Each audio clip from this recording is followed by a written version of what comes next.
작게는 사소한 부탁에서부터 크게는 회사에서의 발표까지 우리는 사람들의 마음을 사로잡고 설득해야 하는 여러 가지 상황을 겪습니다. 아무리 언변이 뛰어나도 상대를 사로잡지 못한다면 설득에 실패할 확률이 높습니다. 대화의 우위에 서서 상대를 사로잡을 수 있는 대화법에는 어떤 것들이 있을까요? 오늘 책갈피에서는 업무 발표뿐만 아니라 일상생활에서도 활용이 가능한 대화법 5가지를 알려드리겠습니다. 1. 상대방의 생각을 내게 유리하게 리드하라. 말을 잘하는 사람은 대화의 방향을 자신의 생각대로 이끌어갈 수 있습니다. 대화의 방향을 자신에게 유리하도록 이끌어내는 기술을 심리학에서는 리딩이라고 부릅니다.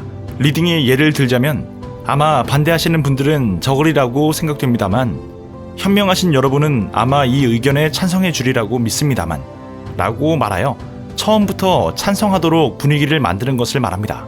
리딩의 테크닉은 데이트를 신청할 때도 적용할 수 있습니다. 저와 데이트해 주시지 않겠어요?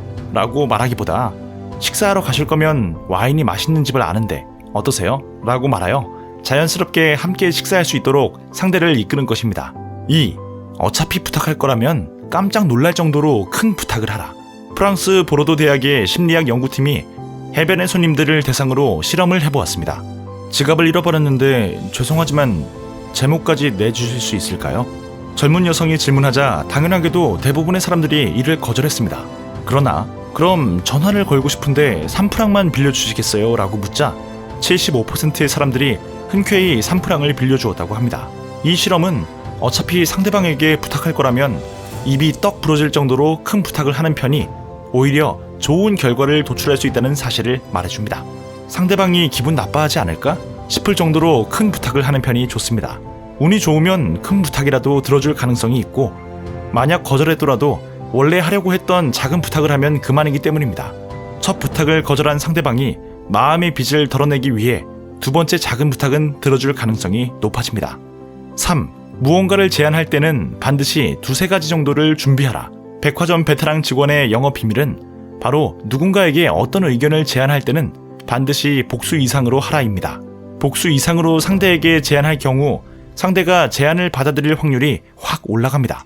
부탁을 받는 상대는 부탁을 들어줘야 하는 의무감보다 부탁에 대한 선택권이 자신에게 넘어왔다고 생각하게 되어 기분 좋은 선택을 할 수 있게 되는 것입니다.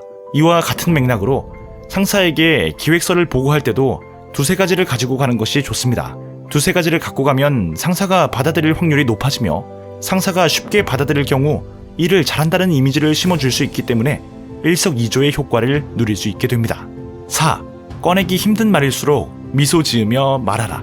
꺼내기 어려운 이야기일수록 밝게 웃으면서 분명하게 전달하는 것이 좋습니다. 힘들게 머뭇거리며 말하면 이야기를 듣던 상대방도 방어 자세로 나오기 때문입니다. 반면에 살짝 미소를 지으며 의사를 분명하게 표현하면 듣는 쪽에서도 경계심을 풀고 듣기 때문에 전달이 훨씬 쉬워집니다. 식당에서 일하는 종업원들도 손님에게 거절할 때 이런 방법을 씁니다. 무뚝뚝하거나 퉁명스럽게 거절하는 것보다 웃는 얼굴로 분명하게 거절하는 것이 오히려 손님의 기분을 상하지 않게 하기 때문입니다. 만약 꺼내기 어려운 말이 있다면 웃는 얼굴로 분명하게 말하세요. 당신의 웃는 얼굴이 상대방의 얼굴도 웃는 얼굴로 만들 것입니다. 그것만으로도 분위기가 험악하게 될 가능성이 줄어들게 됩니다. 5. 작은 일에 신경질 내면 하찮아 보인다는 것을 명심하라. 작은 일에 신경질적으로 굴면 속 좁다는 인상을 줄 뿐만 아니라 정신력이 약하다는 인상을 심어줄 수 있습니다. 또한 상대방을 불편하게 만들어 관계를 망치게 될 수 있으므로 화를 내는 것에 주의를 기울여야 합니다. 억지로 참아내야 하는 고통 속에서도 남들에게 쉽사리 힘든 표정을 보여줘서는 안 됩니다. 아무리 힘이 들어도 그런 일쯤은 별일 아니라는 얼굴을 하면 주위 사람들의 칭찬과 동경이 따르게 됩니다. 작은 실수를 넘어갈 줄 알고 어려운 상황 속에서도 태연한 태도를 어필하면 100마디 말하는 것보다 더 좋은 이미지를 쌓을 수 있다는 사실을 기억하세요. 신제품의 효과가 아무리 좋아도 소문이 나지 않으면 판매되지 못하는 것처럼 아무리 능력이 뛰어나도 말로 잘 표현하지 못하면 누구도 알아주지 않습니다. 같은 맥락으로 자신의 의견을 표현할 수 있는 대화법을 익힌다면 몇 배 이상의 좋은 기회를 얻을 수 있게 됩니다. 상대를 내 편으로 사로잡을 수 있는 센스 있는 대화법을 활용하여 좋은 기회를 잡을 수 있기를 바랍니다. 위 영상은 책 만만하게 보이지 않는 대화법을 참고하여 제작되었습니다. 책갈피였습니다.